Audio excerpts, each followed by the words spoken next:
So today I wanted to give you my thoughts on Hope by UniWigs. She is a synthetic, non-heat friendly wig.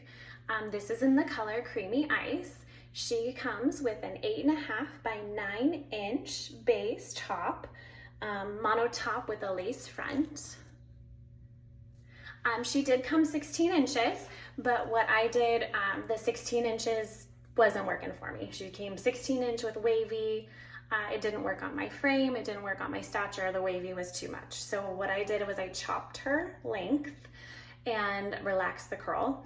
I did that by sticking the whole wig very briefly into a very hot pot of water. Sounds scary. It was terrifying. I thought it was going to ruin her, but it actually worked out beautifully. Really quickly, I dunked her in the pot of boiling water, brought her out, let her air dry, and she came out very straight. I had her in a half up ponytail, so that's why there's some kinks in there. The beautiful thing about synthetic wigs is as soon as I get this wet, it will go back to the trained style. And right now, her trained style is just straight. So I'll go ahead and put her on for you so you can see what she looks like on. When putting on a topper, I recommend lining her up with your part and just setting it slightly back. So you can kind of tell where my hair is thinned out significantly, and I have some bald patches. As you are clipping it in, please make sure it's not pulling or too tight on your bio hair. If your clips are pulling or tight, they will start damaging your bio hair. And you will maybe establish something called friction alopecia, which is essentially just whatever you're putting on your hair is causing hair damage and hair loss. So I don't want that for you, especially if you have thinning hair or alopecia spots like me. We need all the hair that we can get to help support the toppers. After I have her on, I run a wide tooth comb or brush through her. With synthetic wigs, I recommend using a wide tooth brush or comb so that it doesn't bristle the fibers.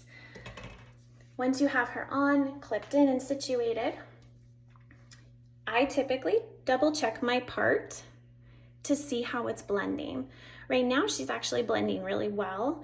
If I'm having a thinner spot up front or I feel like it's just not blending well and you can see a line, I use a little bit of e.l.f. eyeshadow just on that front part of my bio hair. Typically just take an eyeshadow brush, put a little bit of eyeshadow on there, and cover up those spots. And I'll take it all the way through so that it doesn't have a weird color change. Right in through here. Good, I feel like that's blending well enough. And then right in through here on the lace top, so you can disguise those knots, I like to use a little bit of foundation powder. This is True Match by L'Oreal. And I get an eyebrow brush and just dot it along the part of the lace. And then you can take the little bristly part and brush out any that has gotten on the hair. Anyway, I do really like this topper. She's very comfortable. She's easy to use. She's low maintenance because she's a non-heat friendly synthetic. So she doesn't require a lot from me. I wear her half up, half down, or just down, or sometimes in a low ponytail, all of which seem to work well for me.